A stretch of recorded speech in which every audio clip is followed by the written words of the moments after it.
Olá, queridos irmãos, queridas irmãs, juntos aí mais uma vez para darmos início a um novo estudo.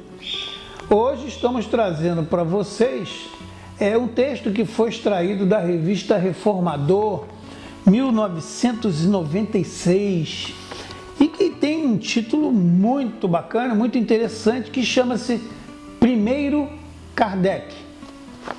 É um assunto bacana porque, além de falarmos sobre a importância de estudarmos os livros da codificação, a gente vai falar aqui automaticamente da obra, de como Kardec colocou esta obra para estudo, da sua composição, do planejamento, né?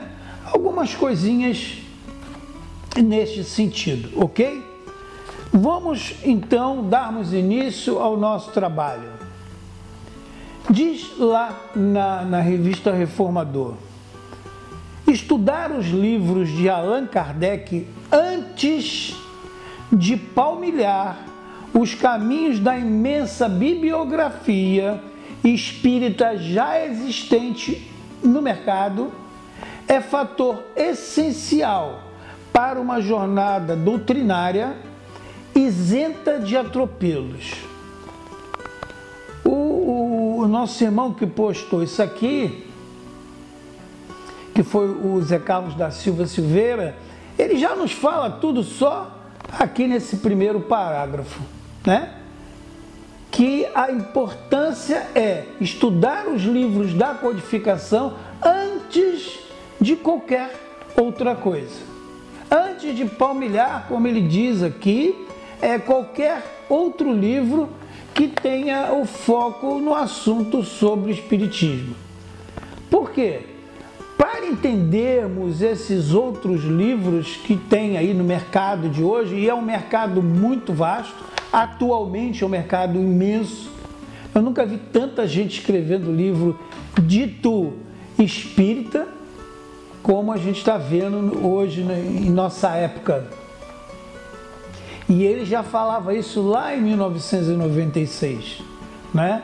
Que era importante estudarmos as obras fundamentais de Allan Kardec antes de qualquer outra coisa.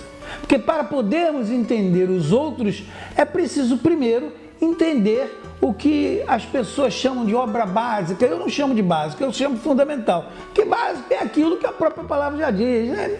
É o mais ou menos, né? E não, a obra de Kardec não é mais ou menos, ela é fundamental.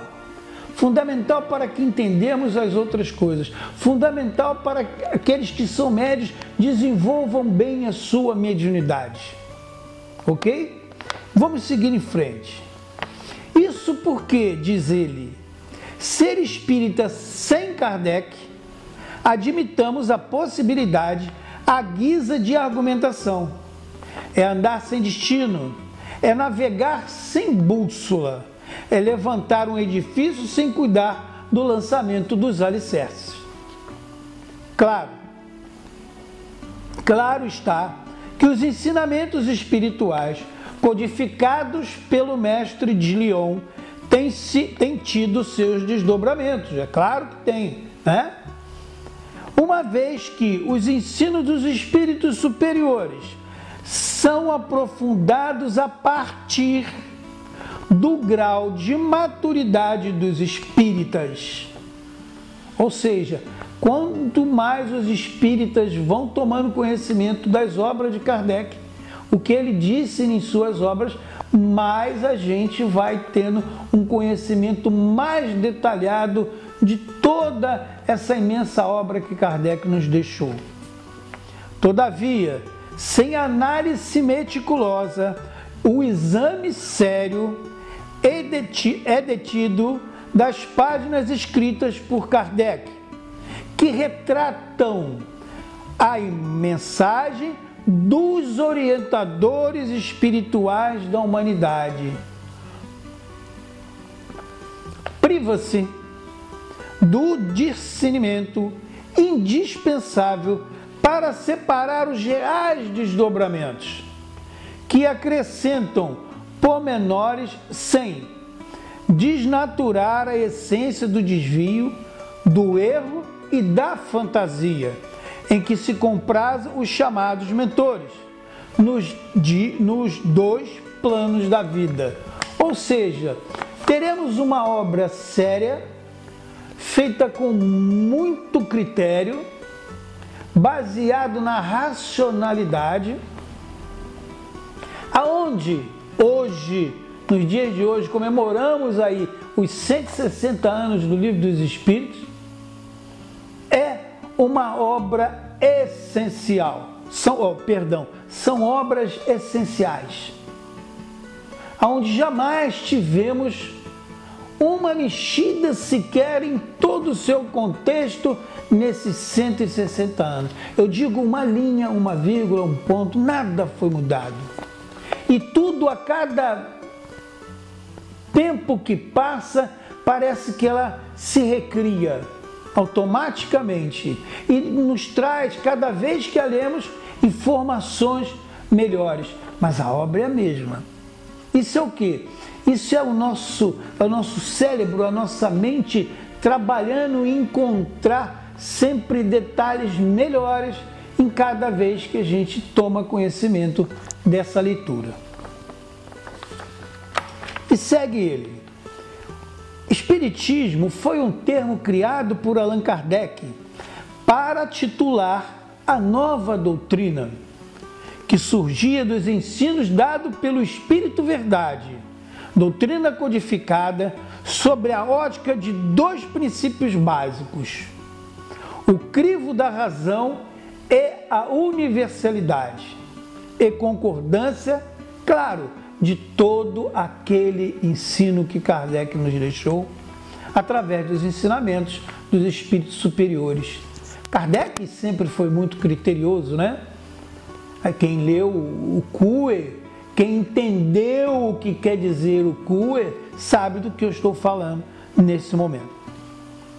Tais princípios devem balizar as ações dos espíritas em todos os tempos como garantia de uma segurança doutrinária.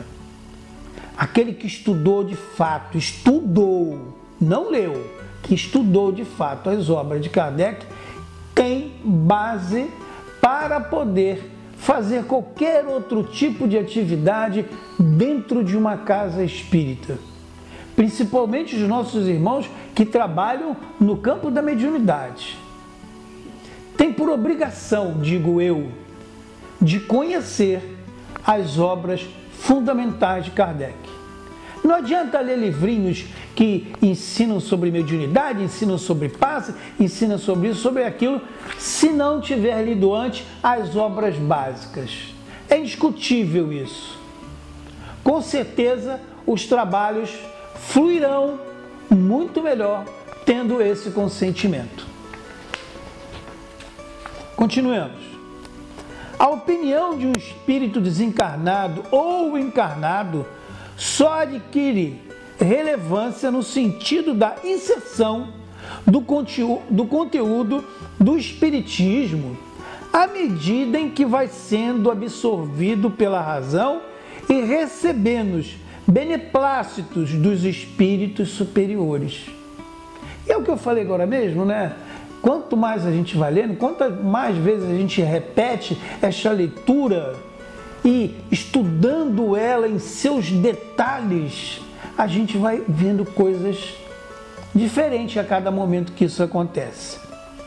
Que os espíritos superiores que continuam a se comunicar em todos os recantos do planeta. Esse o critério do codificador, que foi chamado naquela época de o bom senso encarnado por Camille Flammarion. Tal deve ser o nosso critério se pretendermos ser seus discípulos. Se quisermos ser de fato espíritas, nos dizermos espírita, temos que ter o estudo de suas obras, das obras fundamentais da codificação. Ou então simplesmente seremos aquele participante participante de uma casa espírita, aquele que vai lá para ouvir palestra, tomar passes. Podemos ser chamados também de simpatizantes, aquele que se simpatiza somente com a doutrina, mas não tem o conhecimento profundo do que está dentro das obras de Kardec. Pode até se chamar de médiuns, mas médium é uma coisa e espírita é outra totalmente diferente.